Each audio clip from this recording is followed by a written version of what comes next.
Bonjour à tous et bienvenue sur une nouvelle vidéo sur ma chaîne YouTube. Aujourd'hui, je voudrais vous parler d'actualité et je voudrais vous expliquer pourquoi je pense, et ce message s'adresse d'abord aux gens qui vivent à Dubaï, pourquoi est-ce qu'il faut considérer déménager, vivre à Moscou lorsqu'on a fait le choix de précédemment s'installer à Dubaï. Je vais donner quelques arguments, principalement pour les gens de Dubaï, et vous expliquer, bonjour à vous chers résidents de Dubaï, vous expliquer pourquoi je pense qu'il faut considérer déménager à Moscou lorsqu'on a fait le choix de s'installer à Dubaï. Souvent, vous êtes parti à Dubaï pour les bonnes raisons, un style de vie, plus fictif, vivre dans une société moderne, développée sur échapper à la fiscalité confiscatoire française ou européenne, etc. etc. Et ce sont de très bonnes motivations. Mais ces motivations, en fait, elles auraient pu vous conduire en Russie et je vais tenter de vous expliquer pourquoi et comment dans cette vidéo. Alors la première raison pour laquelle il faut déménager à Dubaï, bien sûr, et c'est un petit trait d'humour, c'est que le système anti-drone marche beaucoup mieux en fait à Moscou qu'à Dubaï. À Moscou, pas de frappe de drone sur la ville, pas de débris de drone qui tombent, pas d'incendie, pas de boum bam boum la nuit, pas de peur, pas de stress. 1500 frappes par semaine sur la Russie, mais rien qui tombe sur Moscou. Les drones sont arrêtés à 40-50 km de la ville, sont désactivés. Il n'y a pas de drone qui touche des cibles sensibles à Moscou et région de Moscou, parce que la défense russe est une des meilleures au monde. Donc même si la Russie mène une opération militaire spéciale contre l'Occident par proxy ukrainien interposé, vous pouvez déménager à Moscou en toute sécurité.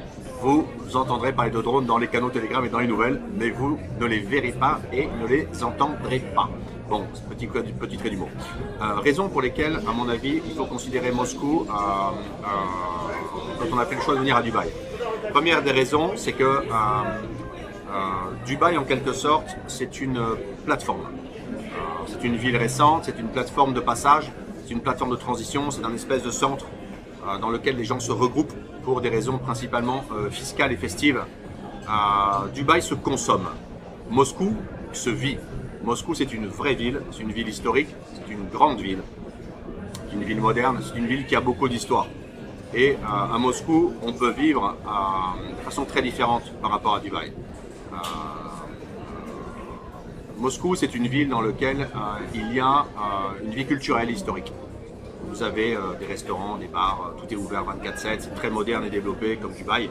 Sauf que vous avez la dimension historique et culturelle en plus, les musées, les théâtres, l'architecture historique, les traces historiques, etc. Donc vous avez en Russie, pour les Européens qui regardent cette vidéo, il y a une très forte européanité présente dans Moscou et en Russie. Parce que Moscou est fondamentalement une ville en quelque sorte européenne, une ville qui appartient à l'Europe. Et donc, la civilisation russe est en quelque sorte européenne, elle n'est pas qu'européenne, mais elle appartient beaucoup à l'Europe. Ça fait une grande différence. Deuxième différence, c'est que l'industrie russe, c'est une réalité. C'est-à-dire qu'en fait, l'économie de la ville de Moscou, ce n'est pas une économie qui est uniquement basée sur le service et la finance, pas du tout. Il y a une très grande dimension de service et de finance à Moscou, mais l'économie de la Russie et l'économie de la ville de Moscou, ce sont des économies qui sont des économies basées sur autre chose aussi. Sur la production industrielle, sur le tourisme, sur un tas d'autres choses. Donc c'est une vraie économie et c'est une économie qui est beaucoup plus solide. On le voit du reste d'ailleurs, depuis le début de l'opération militaire spéciale, malgré 30 000 sanctions de l'Occident contre la Russie connaît sa troisième année consécutive de taux de croissance. Taux de croissance très fort, 3,5%, 4,5%, 1,5% l'année dernière. On sera à 1%, 1,5% cette année, donc une vraie économie. Et pour les gens qui ont des velléités de vivre, travailler, lancer des activités, eh bien à Moscou, il y a une masse critique, puisqu'il y a 13 millions d'habitants dans la ville, 5 avec la couronne, c'est près de 20 millions d'habitants, et surtout une économie qui est basée sur des fondamentaux solides et réels, industriels. Une autre différence, c'est qu'il y a une population qui est extrêmement en transit à Dubaï. Beaucoup de gens passent par Dubaï. Dubaï est une ville de transit. Moscou est une ville de sédentarisation. Il y avait une culture d'expatriation très forte sur la Russie avant le début de la guerre, mais aujourd'hui c'est un peu changé. Donc il y a une culture de gens qui sont installés. C'est beaucoup plus simple aussi dans un sens pour les relations sociales parce que ça vous permet en fait d'avoir des relations sur la longue durée avec des gens qui sont installés ici et pas des gens qui vont partir tous les 6 mois, un an et demi. C'est plus simple.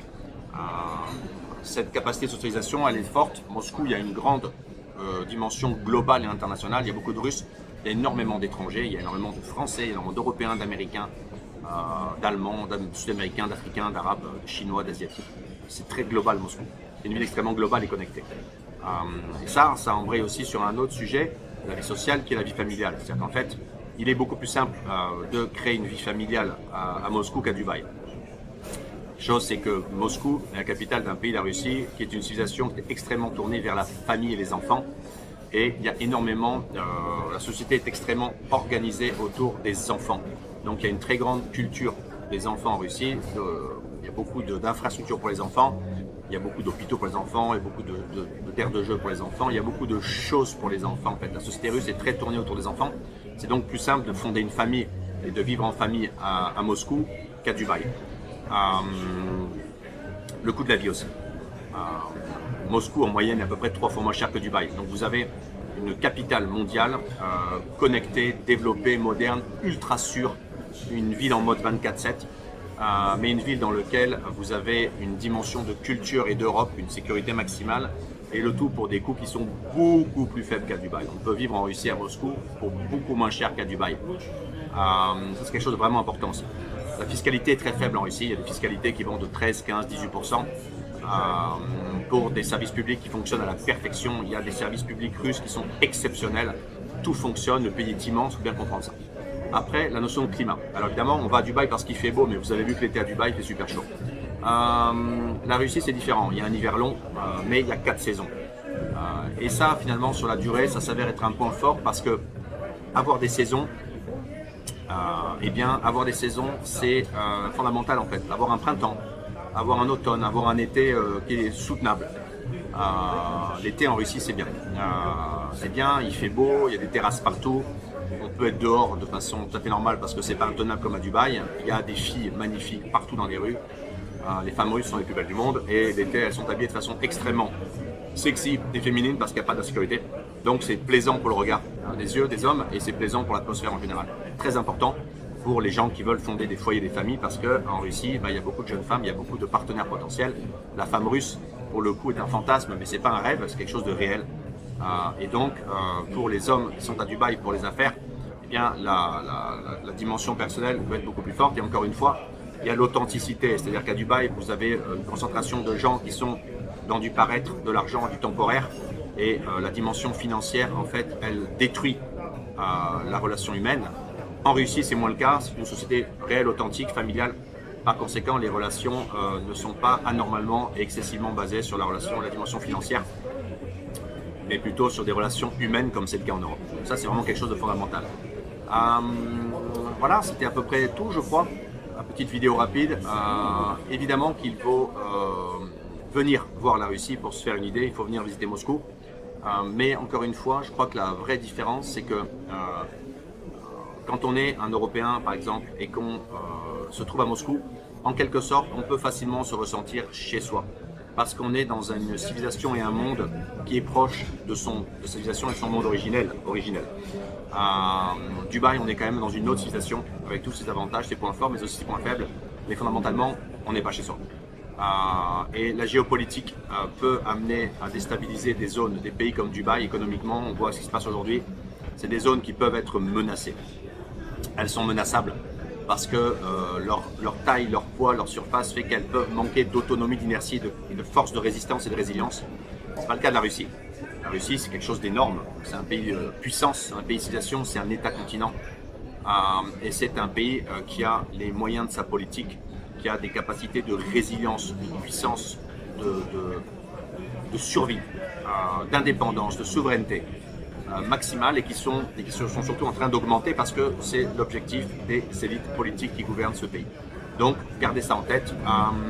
Vous êtes à Dubaï, c'est un bon choix sous plein d'aspects, mais vous ne connaissez pas encore Moscou et vous devriez considérer Moscou comme point d'accroche et ça tombe bien. Si vous êtes intéressé par en savoir plus sur Moscou, que ce soit sur le plan fiscal, économique, sur les opportunités, sur l'immobilier, on n'a pas parlé d'immobilier, mais on peut louer, acheter pour beaucoup moins cher qu'à Dubaï et qu'en Europe, de l'immobilier de très bonne qualité en Russie, dans le centre de Moscou, vivre très confortablement. Il faut savoir que les charges des appartements sont extrêmement faibles, les donations ne sont pas taxées, On peut acheter un appartement à Moscou avec n'importe quel visa. On peut le louer très facilement, stocker de l'argent et placer de l'argent encaissé par des loyers à des taux de 12, 15% dans les banques actuellement. Donc c'est très rentable de faire de l'investissement immobilier en Russie aujourd'hui. Voilà, c'est tout pour aujourd'hui, c'est tout pour cette vidéo. Je suis à Moscou dans un café très sympa qui s'appelle le Grand Café Mania à Lubyanka. Pour les gens qui veulent s'intéresser à la Russie, qui s'intéresseraient à Moscou, écrivez-nous, contactez-nous. Je mettrai dans le descriptif de cette vidéo, dans le premier commentaire, le site de la Ruspatriation. Vous pouvez consulter ce site, regarder les ressources gratuites qu'on offre, mais aussi les services payants, les formations, mais surtout, vous pouvez nous contacter par email, nous poser vos questions et on vous répondra et on sera très heureux de vous faire découvrir Moscou. À très bientôt pour une nouvelle vidéo sur ma chaîne YouTube.